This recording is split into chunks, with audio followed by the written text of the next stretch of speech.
Oke. Assalamualaikum warahmatullahi wabarakatuh. Berjumpa lagi dengan saya, Elwan Setiadi, tutor mata kuliah Statistika Pendidikan kalian dengan kode tema 4210. Oke, pada pertemuan kali ini kita akan membahas terkait dengan penyajian data dalam bentuk diagram terkait dengan model 3 ya. Oke, tapi sebelum mulai pertemuan pada hari ini, saya akan memimpin yang terlebih dahulu. Ini harapkan semoga para penonton ini pertemuan pada hari ini dapat membuka dan kalian juga dan saya pun mendapatkan ilmu yang sangat bermanfaat untuk depan ini. Berdoa semoga masing-masing dimulai.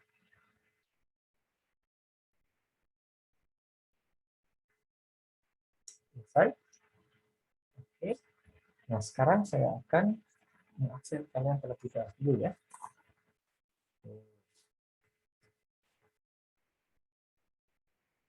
Oke. Dina tadi. Oke. Kemudian Vicky tadi. Ini Tadi. Ini Zahra. Hadir. Oke. Berarti hadir semua ya untuk pada hari ini ya. Nah, sekarang kita akan masuk ke materi kita. Oke, tadi saya sudah sampaikan materi kita adalah terkait dengan penyajian data dalam bentuk diagram. Oke. Nah, di sini ada dua KB yang kita pelajari. Yang pertama, macam-macam bentuk diagram untuk data tidak terkelompok atau berkelompok, kemudian KB dua terkait dengan macam-macam bentuk diagram untuk data terkelompok. Namun, pada pertemuan kali ini, kita fokus pada untuk KB satu ya, terkait dengan macam-macam bentuk diagram untuk data tidak terkelompok. Nah, di sini tujuan pembelajaran pada hari ini adalah diharapkan mahasiswa dapat menggambarkan diagram data berdasarkan data kuantitatif, kemudian kedua diharapkan mahasiswa dapat menggambarkan diagram garis berdasarkan data kuantitatif. Oke, di sini saya akan berikan beberapa contoh diagram dalam kehidupan sehari-hari. Yang pertama nih, ada diagram batang terkait dengan diagram batang terkait dengan banyaknya siswa SD Tunas tahun 2015 sampai ke 2019 sampai 2019 ya, dari 2015 sampai 2019. Nah, kita lihat di sini ini terkait diagram batangnya ya, ini bentuknya seperti batang. Nah, biasanya kita kalau temukan ini di sekolah nih, di sekolah-sekolah nih, kalau kalian masuk ke sekolah, itu nanti di sana kalau akan temukan tuh ada besar nih kayak diagram gitu, itu nanti akan seperti ada diagram datang terkait dengan jumlah siswa dari tahun ke tahun. Nanti kita lihat di sekolah-sekolah biasanya seperti itu. Kemudian contoh kedua yaitu ini terkait diagram garis biasanya untuk orang yang sudah menjadi orang tua, kemudian sudah punya anak, lalu balita biasanya melakukan imunisasi nih. Ini edukasi imunisasi. Nah biasanya nanti akan dibuat dengan perkembangan tinggi badan, berat badan si bayi, gitu ya. Biasanya dalam bentuk diagram garis nih, bisa kayak ini. Gitu. Seperti itu ya. Ini contoh diagram batang dan diagram garis dalam kehidupan sehari-hari. Mungkin dari kalian ada yang bisa terkait dengan diagram yang pernah kalian temukan di dalam kehidupan sehari-hari.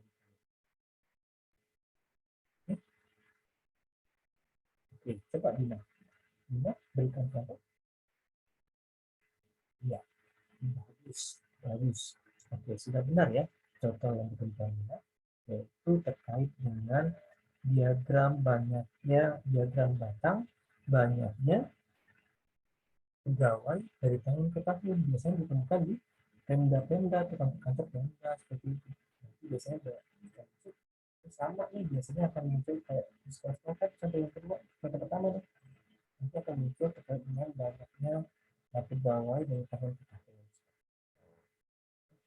Implementasi atas contohnya, ini animasi saja ya, animasi yang ada diagram batang, kemudian diagram garis seperti itu. Oke, sekarang kita masuk ke materinya, yaitu terkait dengan macam-macam bentuk diagram untuk data berkelompok atau berkelompok. Pertama adalah diagram batang, tadi saya jelaskan ya, dan diagram garis. Gitu. Nah, sekarang kita coba lihat untuk diagram batang. Biasanya digunakan untuk menyajikan data yang bersifat kategori atau data distribusi. Nah, apa sih data kategori atau data distribusi? Misalnya data kategori ini terkait dengan SD, SMP, SMA, jadi dia ada jenjangnya, namun tidak saling terkaitan, tetapi bisa saja. Atau baik, buruk, setuju, tidak setuju, sangat setuju dan sebagainya. Ada tindakan tapi tidak berhubungan sama sekali. Ya, itu dengan kategori. Atau juga bisa digunakan untuk data waktu. Ya, untuk misalnya dari tahun 1981, 1982 dan seterusnya. Ya, itu contoh dia terkait dengan diagram batang gitu ya. Kemudian biasanya cara menggambarkannya diperlukan sumbu tegak. Misalnya kita pilih sumbu tegaknya di sini, sumbu tegak vertikal gitu ya. Kemudian sumbu mendatar atau horizontal nih, dan saling tegak lurus. Dan saling tegak lurus, ini pasti tegak lurus. Nah, tegak lurus 90 derajat gitu ya. Nah, biasanya seperti itu untuk menggambarkan diagram batang. Oke.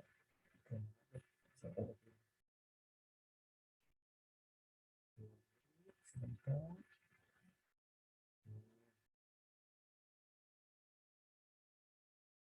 Kemudian baru kita nanti akan gambarkan diagram batangnya, seperti ini diagram batangnya. Nah, itu.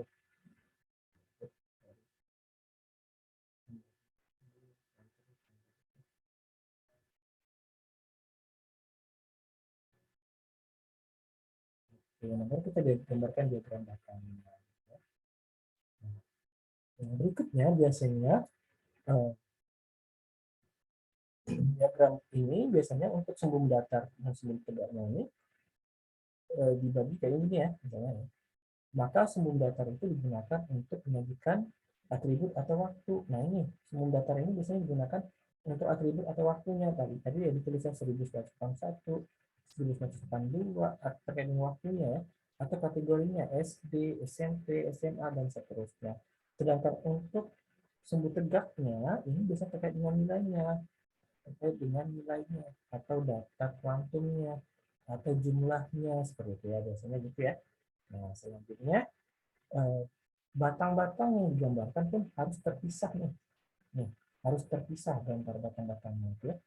Empat batang itu harus terpisah. Nanti karena kalau dia tergabung dempet itu nanti akan beda lagi namanya, bukan diagram batang, tapi terkait dengan histogram. Nah nanti kalian akan belajar itu pada pertemuan berikutnya. Oke. Oke, ini contohnya nih di diagram batang yang tadi kalian sudah lihat ya, atau diagram batang. Ini terkait dengan sumbu mendatarnya, yaitu biasanya data kategorinya SD, SMP, SP, SMA, dan sebagainya gitu ya. Kemudian untuk sumbu tegaknya ini terkait dengan jumlahnya. Ini terkait dengan diagram batang jumlah siswa SD, SMP, SD, SMA, dan SMA.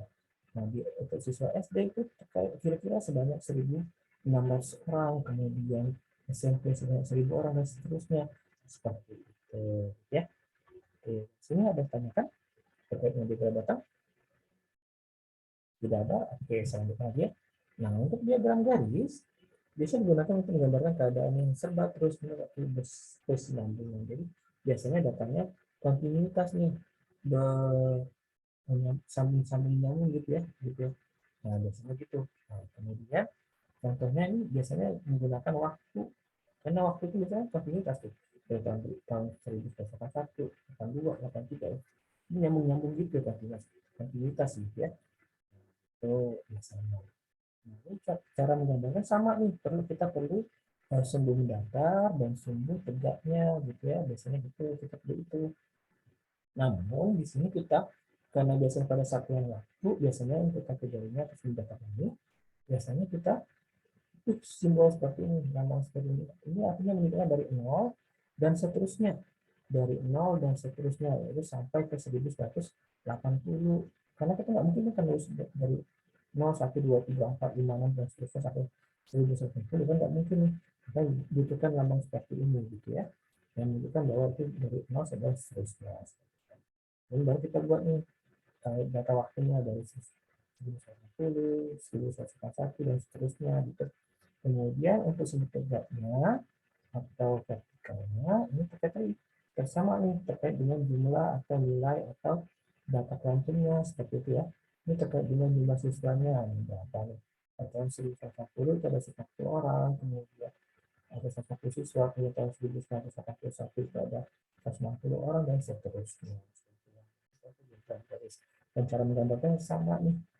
Tapi biasanya lalu kita tapi di sini harus dihubungkan dengan garis-garis dari titik-titik ini dihubungkan dengan garis-garis. Makanya disebut ini diagram garis seperti itu.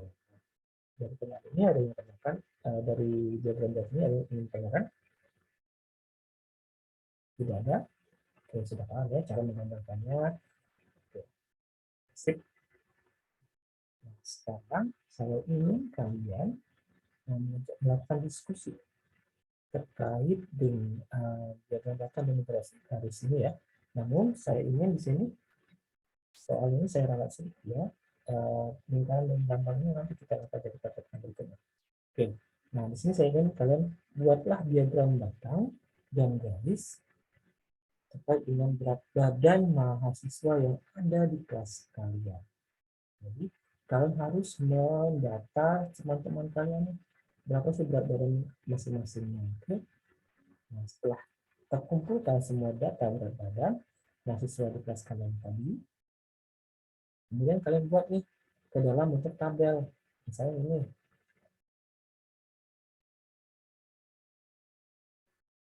Ini beratnya ya. Ini potensinya. Banyaknya. Misalnya beratnya 55 kg ada 1 orang. Kemudian 46 kg ada 2 orang. Kemudian 47 satu orang lagi dan seterusnya seperti itu ya. Nah, setelah kalian buat tabel ini baru kalian sajikan ke dalam bentuk diagram batang dan diagram garis ya. Sudah paham terkait dengan tugas kalian diskusi terkait pertanyaan? Pertanyaan sudah ada ya. Oke, sudah paham semua. Oke, sekarang saya beri waktu 30 menit kalian untuk diskusi dengan diagram batang dan diagram garisnya. Nah itu setelah kalian setelah membuat baru nanti saya akan pilih beberapa dari kalian untuk melakukan presentasi terkait dengan hasil pekerjaan kalian. Oke, silakan dimulai. Jika ada pertanyaan boleh tanyakan kepada saya. Oke. Ini ada yang ditanyakan? Oke, boleh tunjukkan sementara tugas Diki saya boleh digambarkan dilihat aja seperti ini. Ya, kelihatan ya saya. Oke, Bapak oke, boleh lanjut lagi. Oke, untuk Bina pertanyaan tidak ada ya? Oke, tidak ada. Oke, sudah dulu. Nah, sekarang saya ingin kalian presentasikan hasilnya. Oke, saya dulu. Pertama adalah Zahra. Silakan Zahra di slide share, di-sharekan hasil tugasnya. Oke, boleh dalam bentuk foto ya, boleh. Oke, sudah di-share-nya. Lihat tugasnya gitu ya. Mantap, mantap. Presentasinya ada dan teman-teman yang lain ada yang ingin tanyakan terkait dengan presentasi Zahra? Tidak ada ya, sudah bagus ya. Oke. Sekarang saya ingin maju, yang adalah saya tunjuk ya. Diki, silakan lagi. Silakan maksudnya silakan di slide share atau silakan presentasikan hasilnya. Boleh foto ya, boleh dipoto ditunjukkan di share hasilnya. Oke, bagus, mantap. Untuk Diki ada pertanyaan dari teman-teman ya? Tidak ada? Oke, bagus. Tidak ada. Oke, kita paham semua ya. Oke, kalau paham semua, sekarang kita ingin menyimpulkan dari hasil pelajaran kita pada hari ini dan presentasi tadi, diskusi tadi ya. Oke, nah kesimpulannya adalah untuk macam-macam data diagram untuk data tidak berkelompok itu ada diagram datang dan diagram garis. Nah di dalam diagram datang ini, diagram garis ini biasanya kita menggunakan sumber tegak dan sumber datar. Nah sama-sama ya kita gunakan sumber tegak dan sumber datar. Namun untuk diagram batang biasanya kita gunakan batang-batang yang terpisah seperti ya. Dengan diagram garis kita gunakan garis-garis yang kontinuitas seperti itu. Ya, dari sini ada yang ditanyakan tidak lagi ya? Tidak ya? Nah, sebelum kita mengakhiri perkuliahan pada hari ini, saya ingin dari kalian pelajari terkait modul untuk pertemuan berikutnya. Oke, silakan dibaca dan apabila ada pertanyaan, boleh tanya kepada saya dan boleh juga kalian kerjakan latihan mandiri yang ada di modul 3 ya. Kita untuk pertemuan selanjutnya. Kalau ada pertanyaan, kita akan bahas pada pertemuan selanjutnya. Kita boleh WA tanya kepada saya. Ikut kita ya. Oke. Pertemuan kali ini atau pertemuan pada hari ini cukup sekian. Saya akhiri. Assalamualaikum warahmatullahi wabarakatuh. Oke, terima kasih semuanya. Saya stop share ya. Boleh.